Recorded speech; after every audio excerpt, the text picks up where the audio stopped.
आज फिर সন্দেশখালীতে যাচ্ছেন তৃণমূলের প্রতিনিধি দল।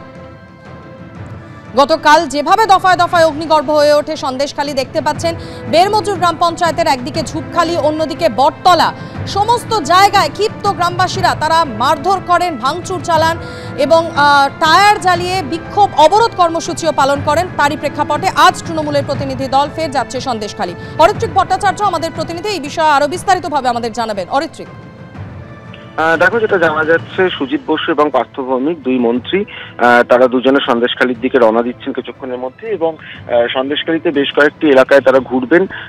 এই যে বিক্ষোভ হচ্ছে বিভিন্ন জায়গায় যারা বিক্ষোভ দেখাচ্ছেন তাদের সঙ্গে কথা বলার কথা রয়েছে এবং তারপরে সেখানে একটি বৈঠক করার কথা রয়েছে তাদের, এবং সেই মতো কিন্তু তারা কিছুক্ষণের মধ্যেই কলকাতা বেরোচ্ছেন সন্দেশখালীর উদ্দেশ্যে রওনা দেবেন।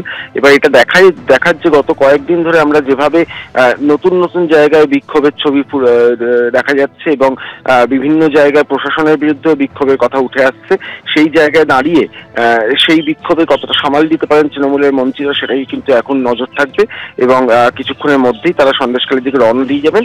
সম্ভবত 12টা সাড়ে 12টা নাগাদ তারা সন্দেশখালী পৌঁছবেন, কিছুক্ষণ গ্রামে গ্রামে গিয়ে কথা বলবেন এবং তারপর 3টে নাগাদ সন্দেশখালীতে একটি বৈঠক করার কথা রয়েছে তৃণমূলের দুই মন্ত্রীর। ধন্যবাদ অরিত্রিক।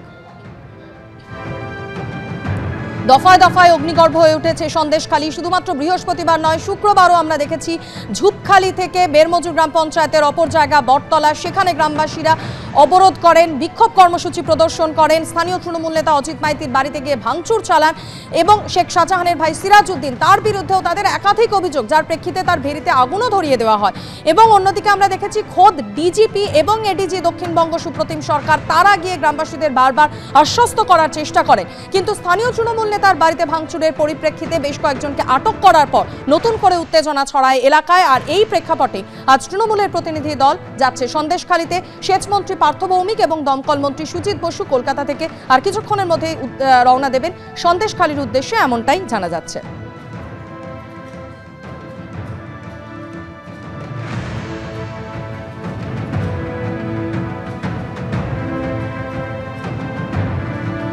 অন্যদিকে লোকসভা ভোটের আগে বৈঠকে নির্বাচন কমিশন। আগামী 3রা মার্চ রাজ্যে আসছে নির্বাচন কমিশনের ফুল বেঞ্চ। এখনো পর্যন্ত লোকসভা ভোটের চূড়ান্ত দিনক্ষণ ঘোষণা হয়নি, তবে জানা যাচ্ছে যে ইতিমধ্যেই বৈঠকে নির্বাচন কমিশন। আগামী 3রা মার্চ এ রাজ্যে আসছে নির্বাচন কমিশনের ফুল বেঞ্চ। বিভিন্ন জেলার এসপি ডিএমদের নিয়ে বৈঠক করছেন মুখ্য নির্বাচনী আধিকারিক আরিজ আফতাব।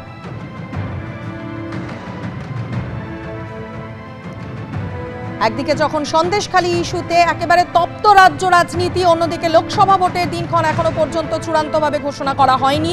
লোকসভা ভোটের আগে এবার বৈঠকে নির্বাচন কমিশন, যেমনটা জানা যাচ্ছে আগামী 3রা মার্চ রাজ্যে আসছে নির্বাচন কমিশনের ফুল বেঞ্চ এবং বিভিন্ন জেলার এসপি ডিএমদের নিয়ে বৈঠক করবেন মুখ্য নির্বাচনী আধিকারিক আরিজ আফতাব।